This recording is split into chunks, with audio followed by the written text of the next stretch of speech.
You're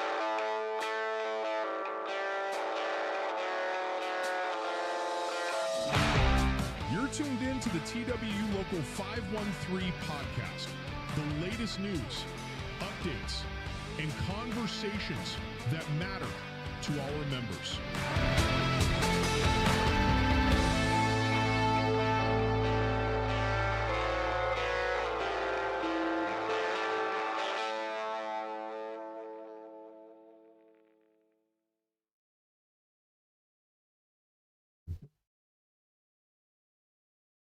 Hello, everybody, and welcome to the TWU Local 513 podcast. It's actually a little different format today. We're actually live, so if you're watching, welcome. Joining me today is President Greg Cozy. How you doing today, Greg? Good morning, my brother. How are you? I'm doing well, So we're going to see how this works, right? Right, yep. I know normally we record and then there may be an edit or two here or there, but basically, what we record is what everyone gets. Right. But this one we're going to do a little bit different. And so we're closing out a year. Yes. We're also closing out a 3-year term. Mm-hmm. The executive board was all reelected to another term. Yeah. So you want to kick it off and kind of talk about, what's going on, starting off with the year. Sure. No, appreciate that introduction. Like you said, this is a little bit different. I always say that I have a face for radio, the old corny line, but anyway, we look forward to doing this and hopefully we do it more often. So typically, you spoke about the year-end report. So every December, for our December board meeting, I prepare an end of the year report. It's kind of a look back on the things that have happened within Local 513. And this year is no exception. So provided the year-end report kind of discusses an overview of what our local, how our local represents the members, some of the activities that we've done, the committee work, et cetera, et cetera. And so hopefully today we can kind of not go, deep dive into it, but at least give people kind of a high-level version of the report. And what I asked the officers and executive board to do is prepare for the upcoming year. And so I ask everyone to list their goals, personal goals, professional goals for the upcoming year. And so we also have a couple of goals that we've recommended for ourselves for 2026 as well. So as a local, we have some things that we want to pursue to enhance our representation for our members. So we can share that as well. Yeah, so the first thing I do, we'll start with some little criticism. Okay. I'm looking at this, and then I'm looking at these. You better put those on. So I'm going to have to put these on because I can't see everything you got here for me. All right. So we'll start off and talk about some of the events that we've done here. Sure. And it's good to look at this document before you get going because, you look at the end of the year and then when you see everything in print, it's pretty substantial. A lot happened this year. So anyway, go ahead and talk about some of the events that we've had here and, some coming up. Sure. So, just as a brief introduction to the report, when we do the new hire classes, we always talk about the Transport Workers Union and what it entails. And so, as we all know, where there's about 163,000 transport worker members, union members around the country, representing, bus drivers and transit workers in New York, Augusta, Georgia, Houston, Texas, Miami, Florida, the trolley workers in San Francisco, firefighters in, at Cape Canaveral. So, the TWU's footprint is very, very wide. And so then we always narrow it down to what our footprint looks like at 513. And so a lot of times we think that 513 is just, here at DFW. Well, we also represent not just the ramp cargo, we represent GSE facilities, Menzies Aviation, the guys who fuel the airplanes, the guys who maintain the fuel farm. We have our members in Nashville, Tennessee, Austin, Texas, San Antonio, Texas, and then we have auxiliary functions in with the association in Raleigh, Carolina, North Carolina, Houston, Texas, and New Orleans. So the footprint is large. We have about 4,600 members, and to your point, some of the activities that we've provided for our members in 2025. And I'll just read them off because my memory's Okay. poor. You got the glasses. I gotta have some notes. But we did the Easter event, which was a fantastic event that we conducted for our members, their children, their grandchildren. Easter egg hunt. We had face painting and the whole thing. Right. Pictures with the Easter bunny. It was a service, an event that we try to gear these things towards our families. We talk about here 513 and we are family. And, I try to introduce every membership meeting as welcome home. Right. So a lot of these events are family oriented. So that our members and their families can enjoy themselves outside of work. Fellowship, bonding, I'm really big on all that. And our board is really big on it. So we did the Easter event. The back to school drive where we ask our members to donate either school supplies or funds, and where we went and we purchased, a ton of school supplies for kids. We had well over 100 kids that we were able to provide school supplies for. That was in late October, early September, right before school started. Right. So we did that. The Christmas event, again, it was on the line of the Easter event where, last year was really fantastic. Of course, you have Santa Claus and elves and you were able to take pictures, and we had the snacks and Christmas music, Christmas movie and the whole thing. But then we had artificial snow. And the big hit, of course, obviously was the reindeer. And, ironically enough, our Christmas event for this year is coming up.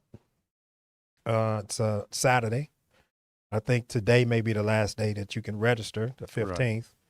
But again, wonderful event. We do, of course, the annual Family Day picnic. We've been doing that at Local 513 for I don't know how many years. It's a huge event. This year it rained for the first time in probably forever. Right. But we still had about 1,200 attendees. And it's huge, for our members, their families, retirees, all come. And it's just a wonderful event where our folks can just come and fellowship and have good food. And we always have a lot of entertainment for the kids. So that was a wonderful thing. This year for Labor Day, September the 2nd, I believe, was the date. We provided Rita's frozen ice for the guys various times throughout the day to kind of commemorate Labor Day. It's our day. It's a day where we celebrate working men and women, and we were very pleased to be able to do that for our members. Veterans Day this year, our Veterans Committee did a wonderful event for the veterans out at the airport. Just a little something, a little token of appreciation. And also we drafted a commemorative challenge coin for any of our members who have been in the military. So we're very pleased to pass that out and give that to our members who have served in the military. So again, we do our quarterly retiree breakfast. Something else that has been going on for years and years and years. All of these are wonderful events. This one is very special because it gives you an opportunity to see the guys whose shoulders we stand on. Right. Guys who worked on the ramp many years ago, and they all come back, for the quarterly breakfast. They fellowship. They love to see each other and tell stories and swap stories and everything else. So those are just some of the events that we did in 2025. The local plans on doing that and perhaps even more. We'll be in discussion early part of the year as to what else we can do for our members as far as events go. But again, it's just something we think that goes beyond just a representation of a local. We consider ourselves a full service local. Right. And, you know, we always talk about the work's the work. We all have to work. But there's a lot more than that. You know, when you get families involved in everything like that, that's what really all brings it together. A couple of things I do want to mention. You mentioned the Christmas event is Saturday. You're referring to this coming Saturday, the 20th. I want to make sure we get the date out. Yes. And another big thing when you spoke about the challenge coin and doing the event at the airport on Veterans Day, you know, to where we fed them and presented them with the challenge coin. What I would like to see, because we have no way of capturing which of our members are veterans, and we would like when they come to our meetings and identify yourself. That's something to be very proud of, and we would like to recognize that service. We have the coins here, and I think that would be a good thing, you know, to know. Yeah, I mean, so we ask a couple of times a year for our members to keep their information updated here at the local, address, phone number, email address, et cetera, et cetera. We've also included a queue in that request where we ask if you're a veteran or not. And so it would really help us to know, kind of get the demographics of our membership.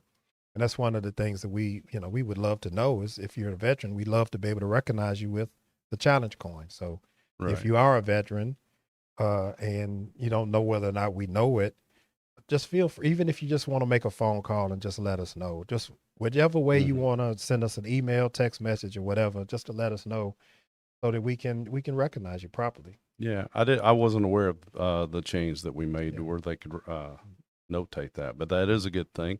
Should have been there all along, but it's, you know, sometimes you don't really think about a lot of those things. Right. So we kind of talked about some things that are not directly tied to work, you know, away from work a little bit, you know, the Easter, the Christmas event and things like that. Talk about some of the things we've done within the local that are directly tied to the business of work and, you know, and resources for our members and things like that. Sure. So obviously we have a contractual obligation to represent our members, and we fulfill that to the best of our ability, and I think we do a very good job of that. But again, it goes back to the notion of us being a full service local, and we provide some assistance and resources outside of just the contractual stuff. So we have retiree seminars. John Borges, our recording secretary, does a phenomenal job with presenting information to our members regarding American Airlines retirement, right? Pension stuff, anything that encompasses a retirement. John Borges has educated himself on it, and he gives a really good seminar. He also sits with our members individually. And in 2025, up until December 1st, he has actually assisted over 80 of our members transition into retirement. And he's spoken to well over several hundred of our members in preparation for retirement. But that's something that we offer to our members as a resource when, you know, we tell everybody, you should probably sit down with John about 2 years or at least 18 months before you've decided to transition into retirement. He can help you, you know, kind of navigate those waters and tell you what to do to prepare yourself for it. And so we're very pleased to be able to offer that. We've partnered with Levert Financial Services. Leslie Green is the owner of the company. Yes. And she specializes in Medicare advocacy. And so this is, you know, primarily geared toward our retirees. So as you have transitioned into retirement and you have those after what we call post-work necessities, she's able to help, you know, our members with that. In outside insurance, Medicare issues, annuities, all of those types of things. So that's something that other locals don't really offer to their members and or retirees. And we're very pleased to be able to do that as well. Before you move past the retirement thing, a couple of points. One is if anyone wants to familiarize themselves with Leslie or John or some of the things that they offer, if they'll go back in the episodes, we had both of those on a podcast. Yes. Yep. So that would be good for somebody. It's kind of first glimpse. Nothing would replace coming and sitting and talking with John or meeting with Leslie. I know John's office is next to mine, and I've learned a lot. Still have a lot to learn. One thing I did learn is I got to work. I can't go.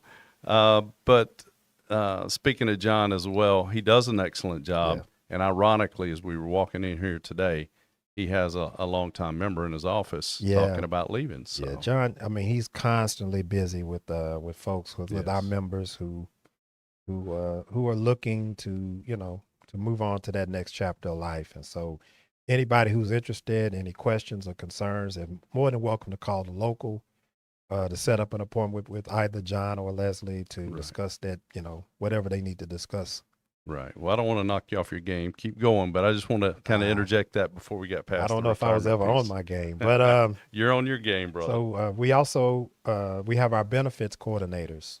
Yes. Here at the hall, we have 3 primary benefits coordinators, and we actually have each one of them come to the hall one day a week to talk to our members who have lost time issues, injury issues, et cetera, et cetera. They're all very well trained. They're very responsive. They know what they're talking about. And it's a humongous resource for our members who may be out on injury or workers' comp. They handle all of that. And so that's something that's very unique to our local. And as far as I know, other locals do not have those resources in place. Our bereavement team, second to none. I don't even know if other locals have a bereavement team. But that's work that primarily I don't think any of us are equipped to do. It takes special people to do the bereavement because they handle and they work with our members at their lowest times and their families. And the work that they do is tremendous, but that's a resource that we have, a service that we have, we provide for our members. Of course, goes without saying, the EAP, the Employee Assistance Program.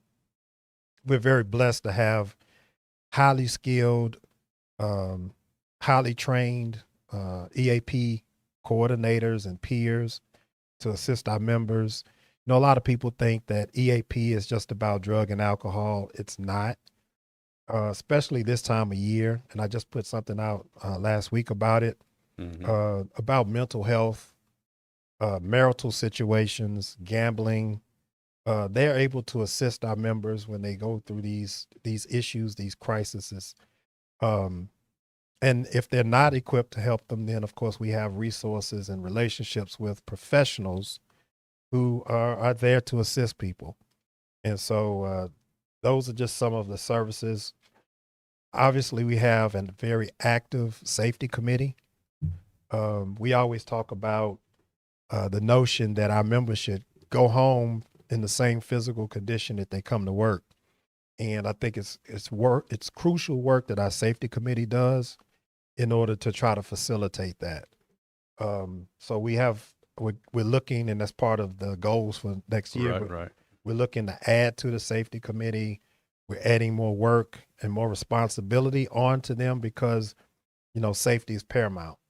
And you and I talked on a podcast, it was either the last one or one before, where safety and training coincide, they coexist in the same world. And so, but to that point, the safety committee is very active, and we're going to continue to have them be active in our members' lives. So those are just some of the services that we provide for our members.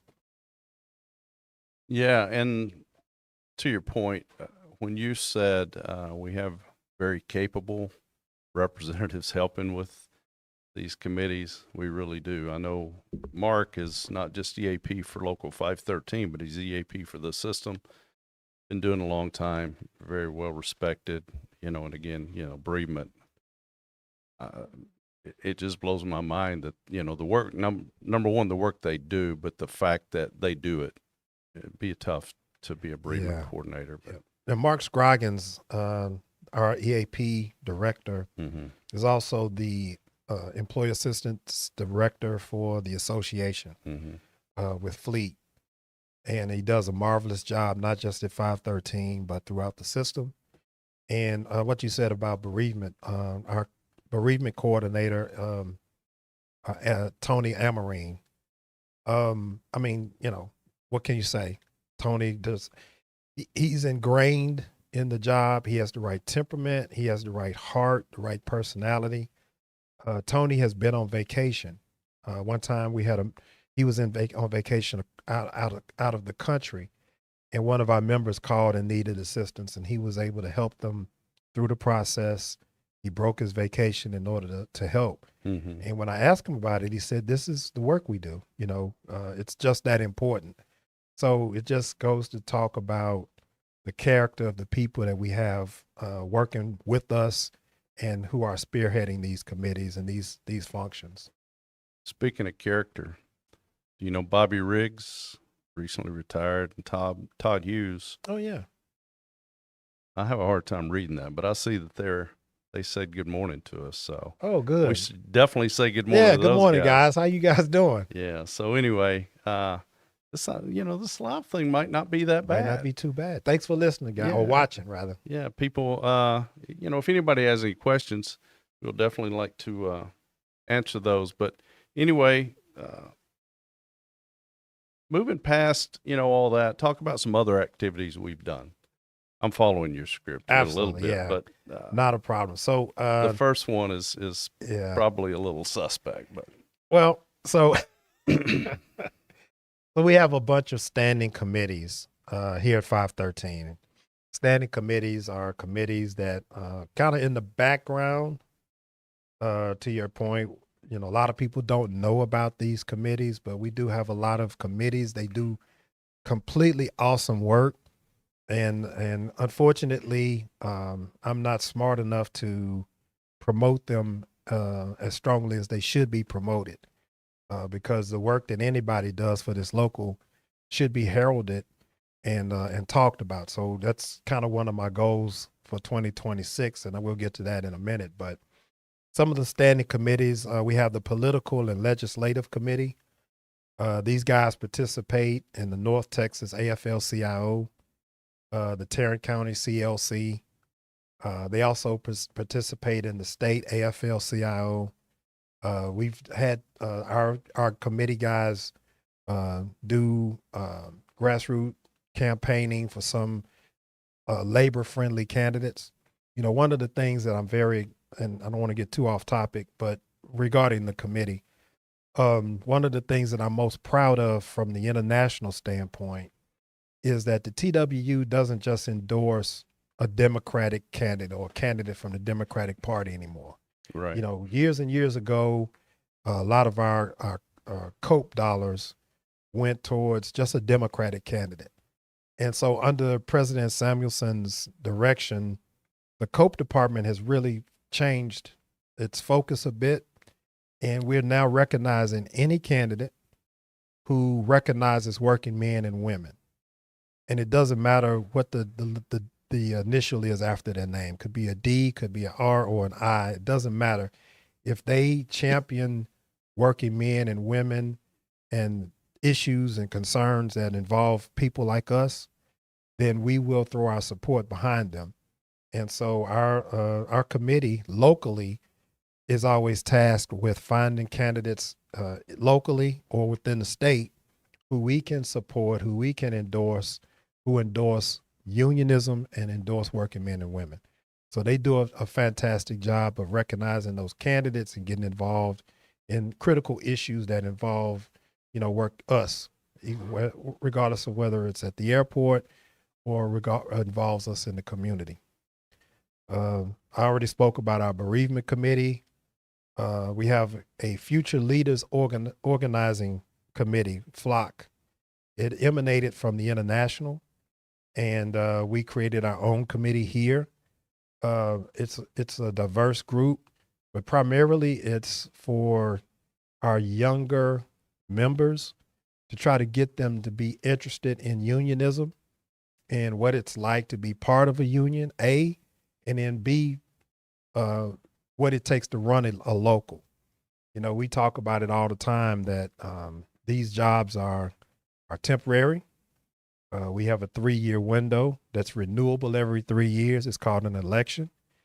And none of us are popes. We're not going to die in these positions. So it's incumbent upon us to recognize people within our local who have talent, who have interest, who have the capabilities of learning the contract and learning the nuances of being in the union, and who are willing to take the step to become, the future leaders of this organization. Right. So we have a committee of our members set up for that. We work with them, again, trying to recognize the future. The Working Women's Committee is a long-standing committee here at Local 513, where it's they've emphasized the notion that this is and historically has been a male-dominated work environment. And it's important that when women come in, and we see a greater portion of women in our work environment now, but that women have to be recognized. The fact that this is hard work, it's non-traditional work.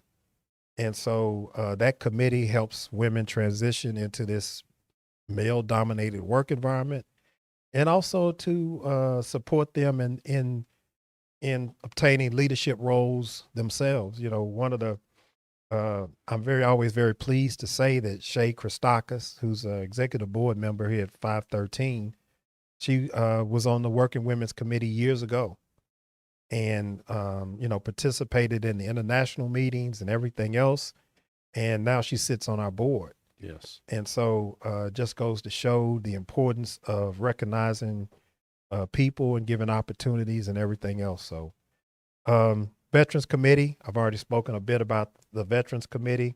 Our committee provides resources, information, and assistance to any of our members who served in the military. Very important, because there are a lot of resources out there that are hidden. And our committee, primarily Sean Dietz, does a fantastic job leading the committee for us.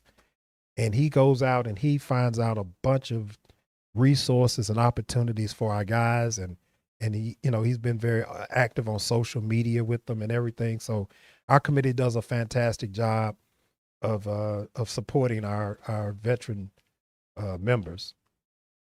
You also have Denmark Masamoto. Denmark is an international rep, representative. I think he's leading the committee from an international standpoint.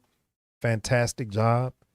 Again, it's just, we're blessed to have people like Sean and Denmark right, in those roles and the work and the service that they do. So we have the Communications Committee.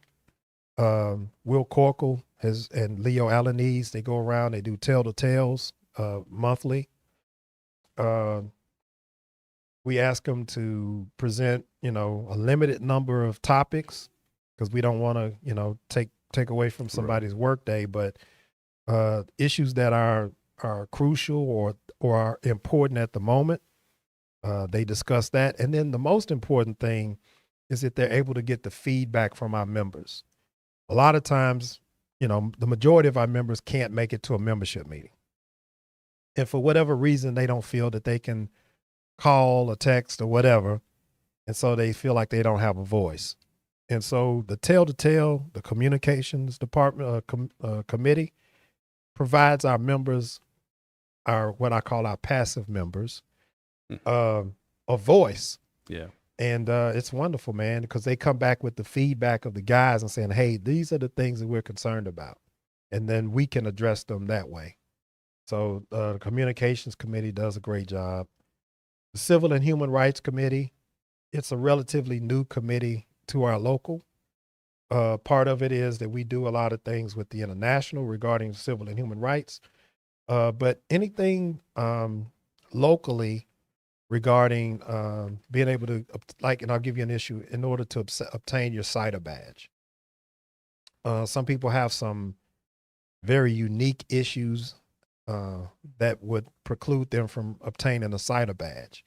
I've asked the Civil and Human Rights Committee to help those members as they do whatever they have to do in order to get their badges back. Unless it's a criminally based issue, Right. then of course we have the two VPs take care of it. But anything else outside of that, we've asked. So it's not just about what you suspect the Civil and Human Rights Committee would be involved in, but other issues aside of that. The Transportation Committee, people aren't aware that we do have a Transportation Committee. We have a member who sits on the board who, whenever they have bus meetings, parking lot issues, et cetera, they are our voice when it pertains to that with the DFW Airport and American Airlines. And so they meet at least once a month, sometimes more, but we have a committee for that. And of course, lastly, our new hire committee. Not well known, but they sit on the hiring boards when we bring in new fleet service agents. And it's important. It's important because sometimes when the company is the only person or the only entity that's responsible for hiring someone, they look for what they look for. But our hiring committee knows what it takes in order to be successful in the job.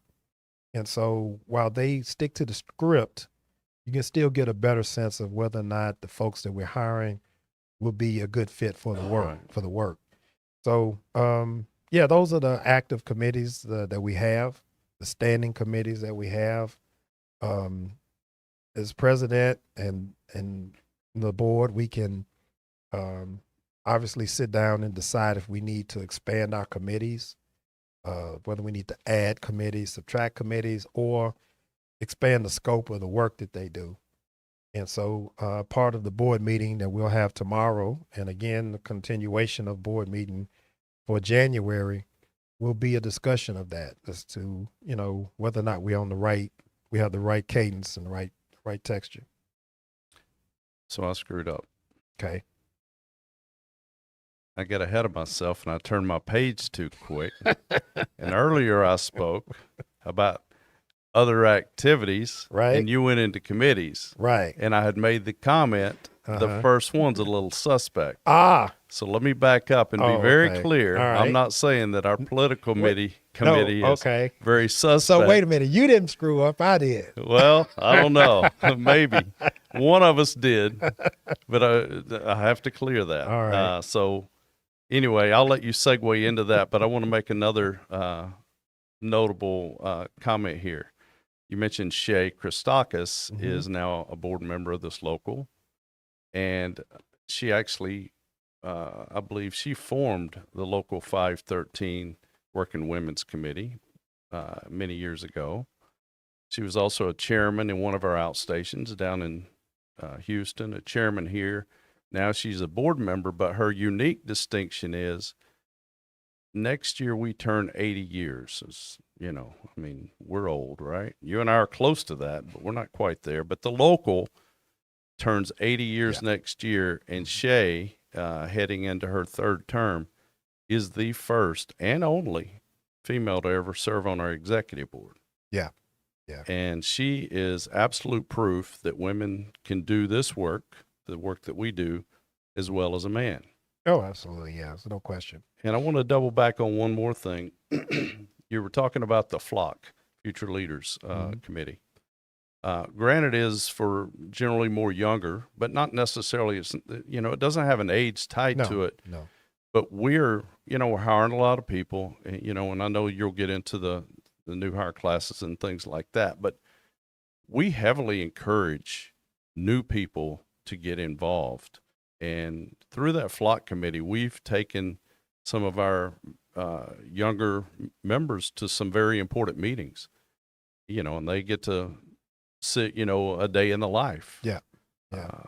try to give them some real world experience, get a glimpse of what it is. And if that's something that, that they think that they would like to do, we want to try to encourage that.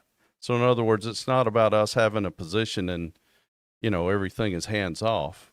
We heavily encourage people, whether if you want to run for an office or whatever, but we like for people to get involved, come to meetings, and get more involved, because we're not going to be here forever, Craig. No. I mean, and you're 100% correct. One of our responsibilities as leaders is to identify the upcoming leader and groom them and show them the way, get them ingratiated in the work, and share. Information means nothing if you don't share it. Doesn't do any good to get information and just glom onto it. And so we have to recognize those young folks, to your point, not necessarily young in age, but young to the job, young to unionism or whatever. Right. But those young people and get them excited about it. We're not going to be here, forever. And we have to ensure that the foundation of this local stays strong and stays intact. And so we have to recognize those young people and bring them along. So yeah, that's part of as we get to our goals for 2026, is that there's a huge emphasis on that for me. Yeah. So let's skip ahead. I'll set it up again. This first one is a little suspect under other activities. I guess the jury is out, at least on the live format, but go ahead and talk about. So other activities, obviously we have started the podcast format. And again, the jury's out on the live part of it, but I really do believe that, we talk about it all the time about reaching our members where they are. And, we love for our members to come to membership meetings, but we realize that it happens once a month on 2 days, and not everybody has the ability to come to a membership meeting for various reasons. And so I believe, and I think you share the same belief, that these podcasts that we do are good because you can access them at your leisure. You can access them more than once, and they're available to everybody. And so not every local does them. Not everybody's comfortable doing them. I'm not saying that we're 100% comfortable doing them either, but we believe that it holds a tremendous amount of value. And so we'll do them until, somebody says they don't like them enough. But we do the podcast. Obviously, we send out our text messages and emails. Why it's very important to keep your information updated, so that we can send you updates as they happen in real time. Right. If there's somebody from the airport who's doing security checks and they're checking cider badges, then we can notify our members right away. Or if there's an issue regarding safety or whatever, then we have our text messages and emails. So it's important that everybody updates their information. We do letters to the membership. Something I started a couple of years ago, trying to keep a good cadence on sending out communications to our members. I've been criticized because sometimes my letters don't go into huge detail. And then other criticisms have been that, I don't put them out enough. And so I think sometimes we have a Reader's Digest version or a Reader's Digest kind of lifestyle.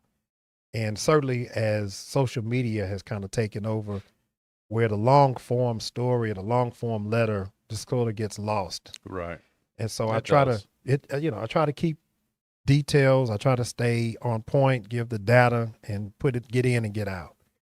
And also regards to the frequency of the letters, I think that at some point, if you send out a communication daily, or even if you send it out weekly, it begins to lose its effectiveness, and people stop reading and responding to them because it's just, over and over again. So to me, it's important to keep the membership informed about the important issues and do it in a manner that, gets them and it doesn't, push them away.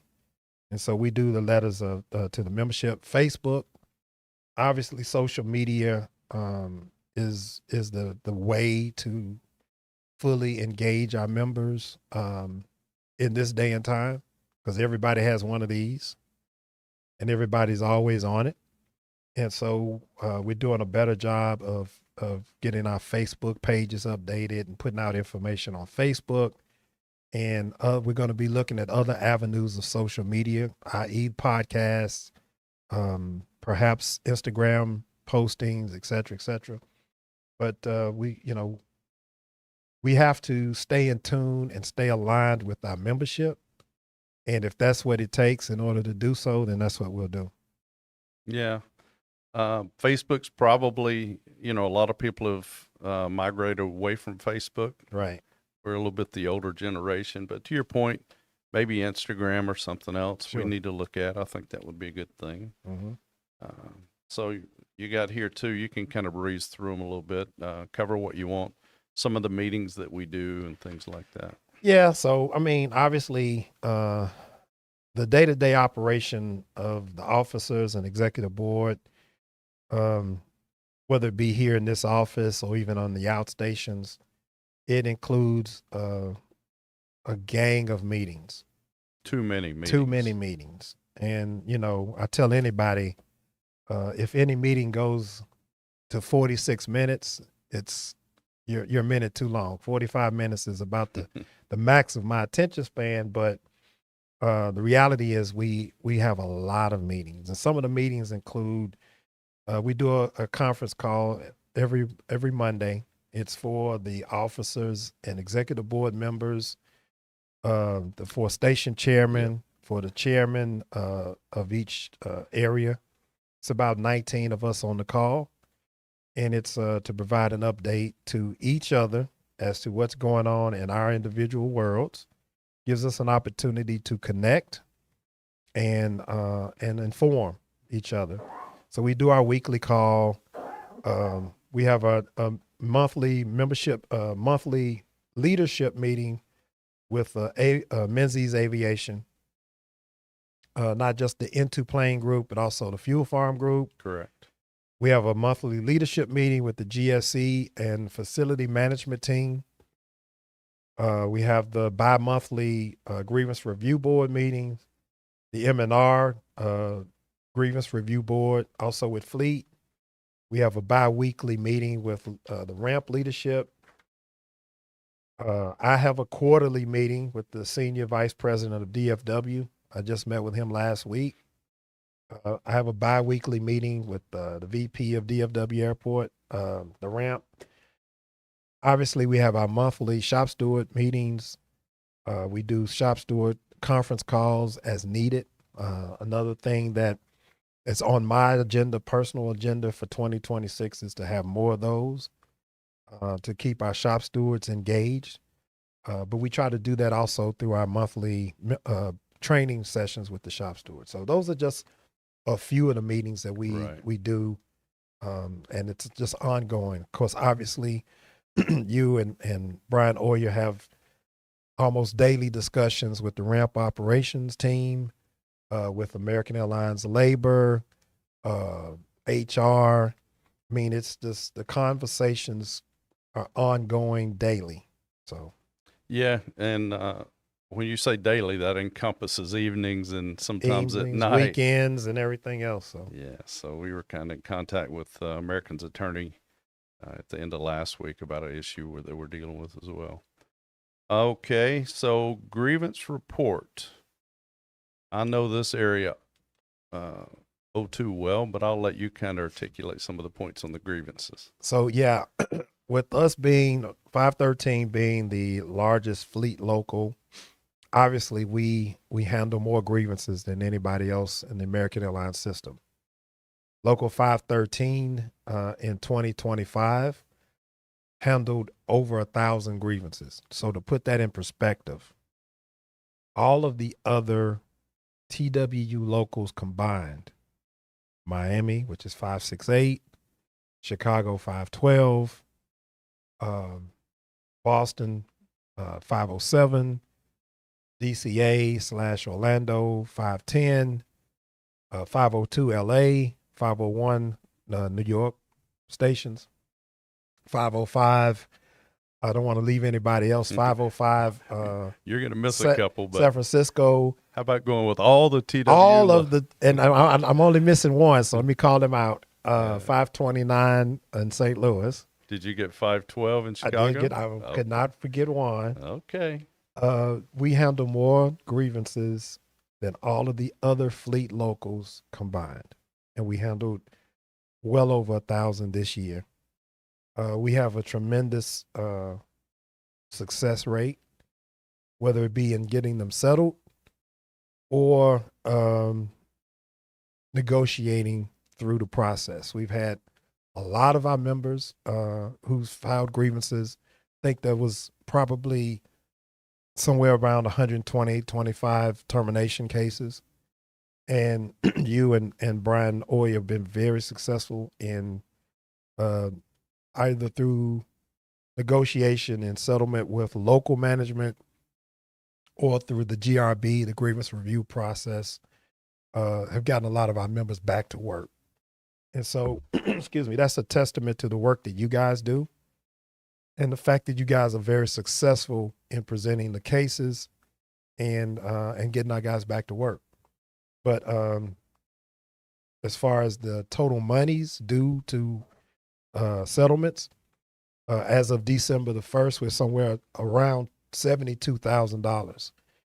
Excuse me, and that's money that our members have grieved, and we've been very successful in winning those grievances and putting that money into our members' pockets.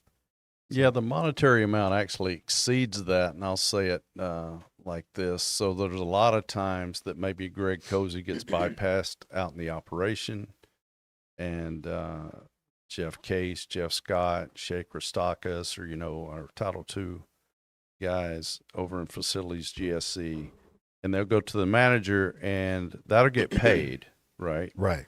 So it's established, and they agree to pay it, so it doesn't even reach paper, and it doesn't come through this local. But usually anywhere from about $75,000 to about $110,000 a year that we put back in our members' pockets on an annual basis. Mm-hmm. And so when you mention that number, we still haven't even gotten through December's grievances, for the end of the year. So that will rise, and that's just evidence. And when you talk about the number of grievances that's filed here at DFW, it doesn't mean that DFW is necessarily being treated differently than other stations, or it's more punitive or whatever it is. It's a couple of things. One, it's the volume of work. Mm-hmm. But two, we heavily stressed our members to file grievances, and a lot of times they'll file a grievance for something that they were issued. Let's say it was the level of discipline, and the company certainly had just cause to issue that discipline.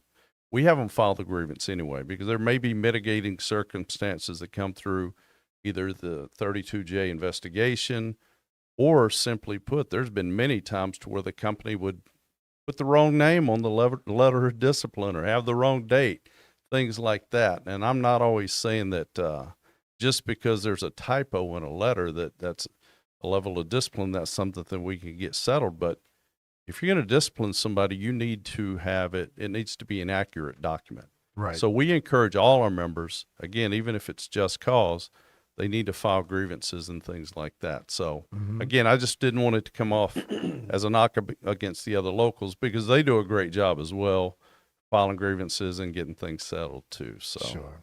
Absolutely. No, Yes. I do not disagree.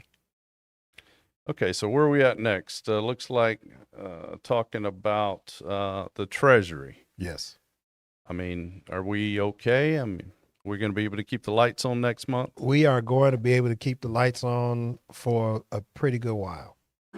So obviously, the goal of of any local is not to accumulate funds.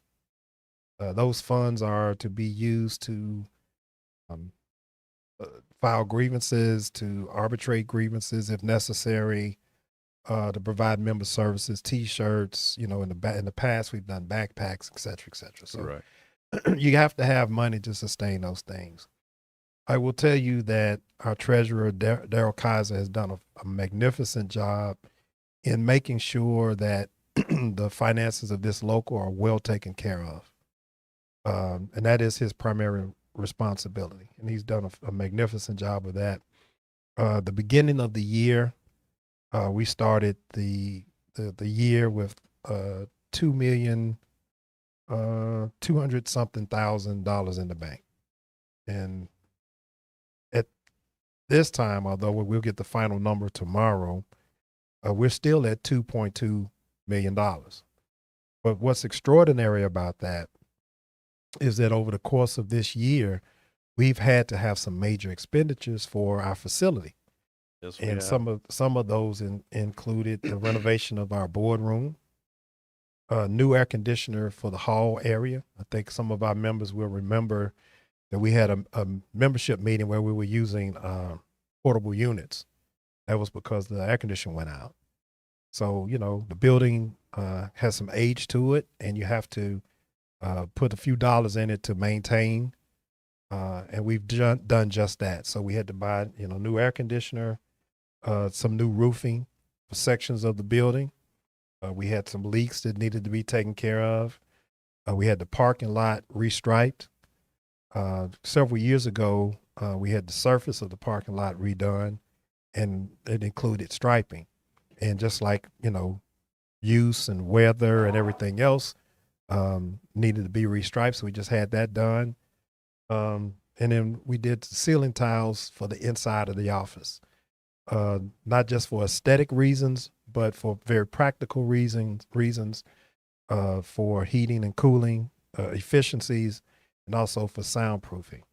And so with those major expenditures, we're in variance of membership, you know, increasing, decreasing, et cetera, but we have maintained our budget. And so we will go into 2026 extremely financially sound, to where we have the monies in reserve, to where if we have to go to arbitration, if we have to do any kind of other big ticket items in order to maintain the hall or whatever, that we have the resources to do that. And that is primarily due to the great work that Daryl has done as our treasurer. Yeah. So when you're dealing directly with the CPAs and the Department of Labor and everything like that, you kind of have to make sure you. Yes, sir. You know, you keep don't everything. You don't want to be in an orange jumpsuit. You had that job at one time. I've had that job. I'll tell you that if the finances go awry, Daryl and I will be liable for it, and neither one of us looks good in orange. Well, that's okay, and don't rely on me for bail money. So keep it together, and you'll be good.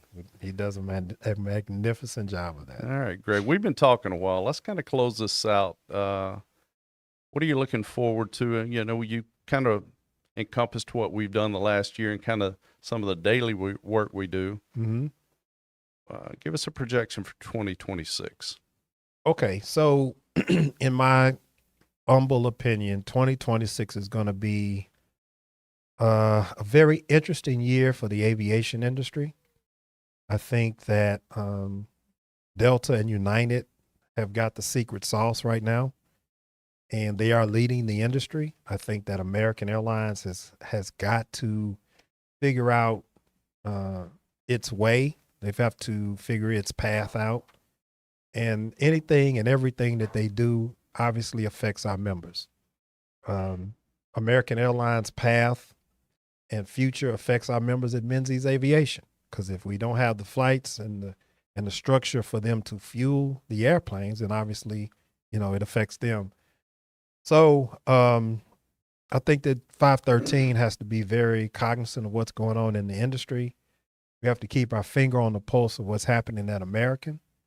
And we'll continue to do that. I think we've done a really good job of having those substantive discussions with leaders at American through 2025. and we'll continue to have them in 2026. From a local standpoint, I've already spoken about us expanding the safety committee. I think it's important that we do that, to do whatever we have to do to provide a safer work environment, a culture of safety for our members. And part of that is expansion of the safety committee. We've touched on providing training and identifying the next level of leaders for this organization. Again, I say it all the time, we're not popes. We don't keep these jobs until we pass away. And so as a real leader, it's incumbent upon us to identify the next group of leaders and get them trained so that they can seamlessly take over the mechanics of this local. So that's what we'll be identifying more of 2026. I personally will be doing more traveling to our outstations. I think I've done a poor job of visiting our outstations, and so in 2026, I'm going to get a better rotation of visiting all of the outstations and try to reestablish those connections with our members there. And moreover, we try to get out to the ramp and to the work areas at DFW more, DWH included. That's our plan for 2026 is we have to be out there more.